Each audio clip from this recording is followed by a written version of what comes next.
gingerol can induce apoptosis in ovarian cancer cells and can inhibit the growth of colon cancer cells. Ginger is also incredibly effective at reducing nausea, which makes it a great supportive food for people going through chemotherapy. You can add fresh ginger to your smoothies, your stir fries, your soups, or you can make a simple ginger tea by steeping a few slices of fresh ginger in hot water. So, there you have it. The 12 cancer-fighting superfoods: broccoli, turmeric, green tea, garlic, berries, tomatoes, fatty fish, mushrooms, walnuts, flax seeds, spinach and ginger. This is your cancer-fighting pharmacy. And the best part is, you don't have to choose just one. The real magic happens when you start combining these foods. When you eat a diet that is rich in all of these foods, you are creating a powerful synergy. You are attacking cancer from multiple angles. You are creating an internal environment that is so resilient, so strong and so hostile to cancer that it simply cannot gain a foothold. Now, let me share a story with you. A woman I'll call Sarah came to see me about a year ago. She was 45 years old and she had just finished treatment for stage 2 breast cancer. She had surgery, chemotherapy and radiation, and she was cancer free, but she was also terrified. She was terrified that the cancer would come back. She said, "Dr. Sarah, I feel like I've been through a war and I've won the battle, but I'm afraid I'm going to lose the war. What can I do to make sure this never comes back?" I told Sarah about these 12 foods.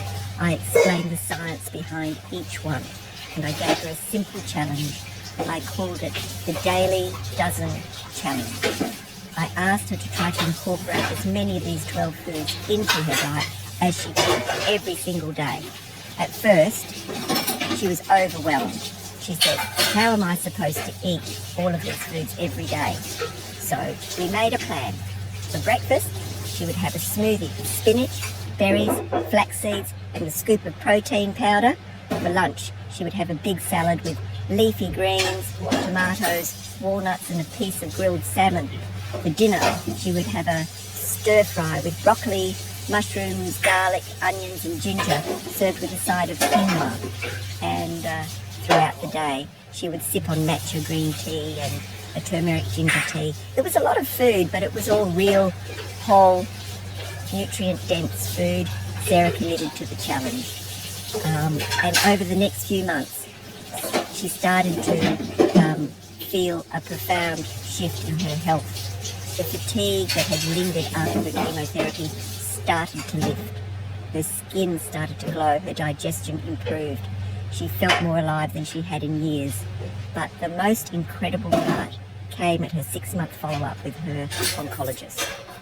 They ran a full panel of blood work, including inflammatory markers, her C-reactive protein, which had been elevated even after her treatment, had dropped into the optimal range. Her oncologist was amazed. He said, "I don't know what you're doing, but your body is in an incredibly healthy anti-inflammatory state. This is the best possible thing you can do to prevent a recurrence." Sarah has continued to follow this way of thinking, and now, a year later, she is thriving. She is no longer living in fear. She is living in empowerment. She knows that she is doing everything she can to build a body that is resilient to cancer. She has taken control of her health, and that is the most powerful medicine of all. Now, I want to give you a simple framework for how to incorporate these foods into your life. I call it the anti-cancer plate. Imagine your plate is divided into 4 quadrants. 2 of those quadrants, so half of your plate, should be filled with non-starchy vegetables. This is where you load up on your broccoli, your spinach, your mushrooms, your garlic, your onions. 1 quadrant, so a quarter of your plate, should be your source of high quality protein. This could be your fatty fish, or it could be plant-based protein like lentils or beans.